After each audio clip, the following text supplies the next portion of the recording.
नमस्कार, आप देख रहे हैं जी उत्तर प्रदेश उत्तराखंड में हूं आपके साथ सपना शुक्ला। जी हां, कल की हकीकत यही है कि ना आजमगढ़ रहा और ना ही आजम का गढ़ रहा।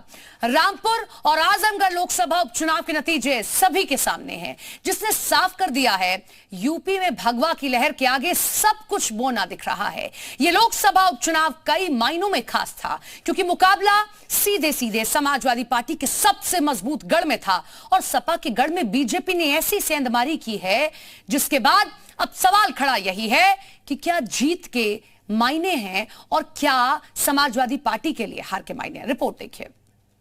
लालगढ़ पर भगवा कब्जा,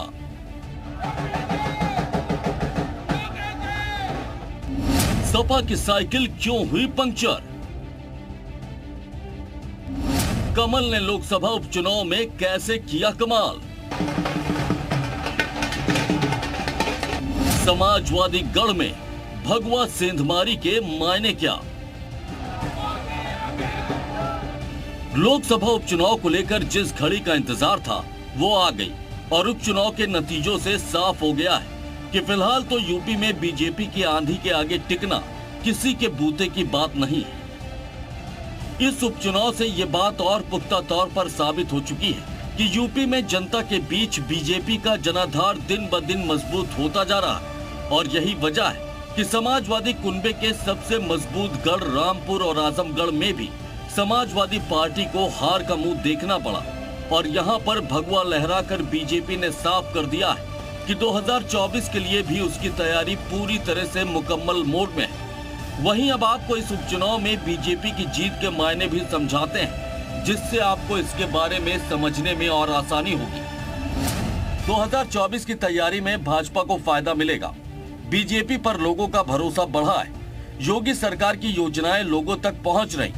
जाति के बजाय लोगों ने सुशासन पर मुहर लगाई। यादव वोट बैंक में भी बीजेपी ने सेंधमारी की। विकास योजनाओं से लोगों का नजरिया बदला है। बूथ मैनेजमेंट मजबूत करने का फायदा मिला है। लोगों को साथ जोड़ने की कवायद रंग लाई। सीएम योगी के काम पर लोगों ने मुहर लगाई। डबल इंजन की सरकार ने डबल जीत उत्तर प्रदेश के अंदर इस उपचुनाव में हासिल की है। आदरणीय प्रधानमंत्री जी का यशस्वी नेतृत्व, भारतीय जनता पार्टी के केंद्र और प्रदेश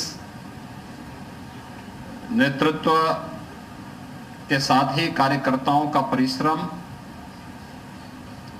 और जनता जनार्दन का आशीर्वाद, ये निरंतर डबल इंजन की सरकार को प्राप्त हुआ है।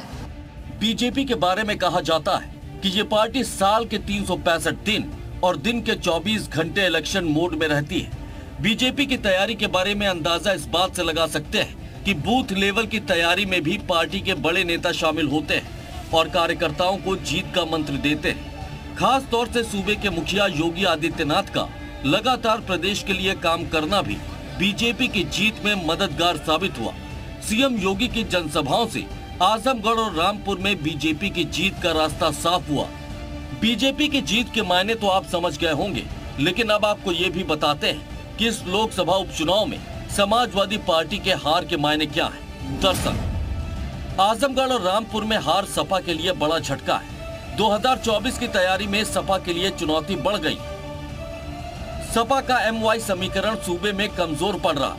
यादव वोट बैंक का भी सपा को पूरा फायदा नहीं मिला। मुस्लिम वोट बैंक भी सपा से खिसकता दिख रहा है। OBC वोट बैंक का भरोसा भी सपा पर कम हुआ है। अखिलेश यादव की अगुवाई को लेकर भी सवाल उठ रहे हैं। सपा की सियासत का आधार खिसकता दिख रहा है।